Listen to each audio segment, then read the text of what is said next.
Germany 1918 यानी 1918 में पहली जंग अजीम हार चुका था।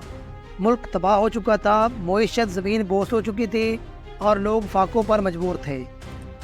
यही जर्मनी 20 साल बाद दोबारा दुनिया से जंग लड़ रहा था। ऐसा कैसे हुआ?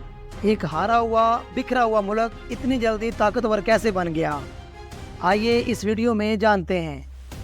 पहली जंग अजीम के बाद जर्मनी को एक मुआहदे पर दस्तखत करने पड़े जिसका नाम ट्रीटी ऑफ वर्साय था। ये मुआहदा जर्मनी के लिए किसी जंजीर से काम नहीं था। इस मुआहदे के तहत जर्मनी को अपनी ज़मीन का एक बहुत बड़ा हिस्सा छोड़ना पड़ा और अपनी फ़ौज महदूद करनी पड़ी और एक भारी जुर्माना भी अदा करना पड़ा। इसका नतीजा क्या निकला? नोटों की कदर इतनी गिर गई कि लोगों को आग जलाने के लिए लकड़ियों के बजाय नोट इस्तेमाल करना आसान लगता था। महंगाई आसमान पर थी और गुर्बत हर चेहरे पर दिखाई देती थी। दुनिया को यकीन हो चुका था कि जर्मनी अब कभी सर ना उठा सकेगा। सब कुछ बदल गया, लेकिन फिर जर्मनी में एक नई हुकूमत आई। वीमार रिपब्लिक में एक आई नई हुकूमत।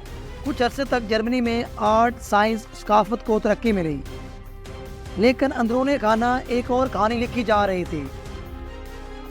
ट्रीटी ऑफ वर्साय के मुताबिक जर्मनी को फौज रखने की इजाज़त तो नहीं थी, लेकिन जर्मन लीडर्स ने चुपके से फौज की ट्रेनिंग शुरू कर दी थी। ये ट्रेनिंग सोवियत यूनियन की सरजमीन पर हो रही थी। जर्मन फैक्ट्रीज ने भी खामोशी से हथियार बनाना शुरू कर दिए। धीरे धीरे ये एक खामोश इनकलाब शुरू हो चुका था। 1929 यानी 1929 में फिर द ग्रेट डिप्रेशन आया, जिससे मईशत मुकम्मल तबाह हो गई। लाखों लोग बेरोज़गार हो गए, फाकों ने घरों को उजाड़ दिया और ऐसे में एक ऐसा चेहरा सामने आया जिसका नाम अडोल्फ हिटलर है। हिटलर ने वादा किया कि वो जर्मनी को फिर से अजीम बनाएगा। इक़्तिदार में आते ही उसने पूरा सिस्टम अपने कंट्रोल में ले लिया, यानी जैसे कि मीडिया पर कंट्रोल, मुखालफिन को खामोश कर दिया और हर तरफ सिर्फ नाज़ी नज़रिया ही छाया हुआ था।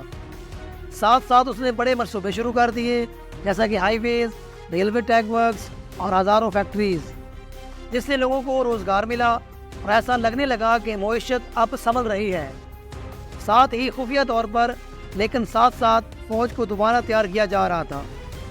जो फैक्ट्रियां पहले आम चीज़ें बनाती थी, अब वही टैंक, त्यारे और बंदूकें बनाने लगे और स्कूल और कॉलेजों में बच्चों को नाजी पार्टी से वफादारी सिखाई जाने लगी और साथ साथ फौजी तरबियत भी दी जा रही थी। 1935 यानी 1935 तक जर्मनी फिर से ताकतवर बनने लगा था।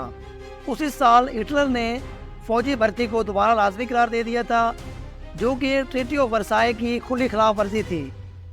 1936 में एक ऐसा मोड़ आया जब जर्मनी ने राइनलैंड पर कब्जा कर लिया, लेकिन दुनिया खामोश रही। 1938 यानी 1938 में हिटलर ने स्विट्ज़रलैंड पर भी कब्जा कर लिया। हिटलर का हौसला बढ़ता गया इसी तरह, और साथ ही उसने ऑस्ट्रेलिया पर भी कब्जा कर लिया और दुनिया बिल्कुल खामोश रही।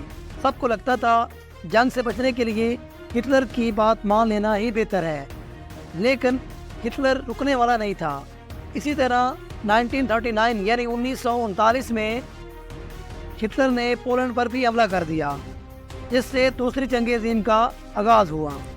दोस्तों, ये वीडियो कैसी लगी कमेंट सेक्शन में अपनी राय का इज़हार ज़रूर करें और चैनल को सब्सक्राइब भी कर दें।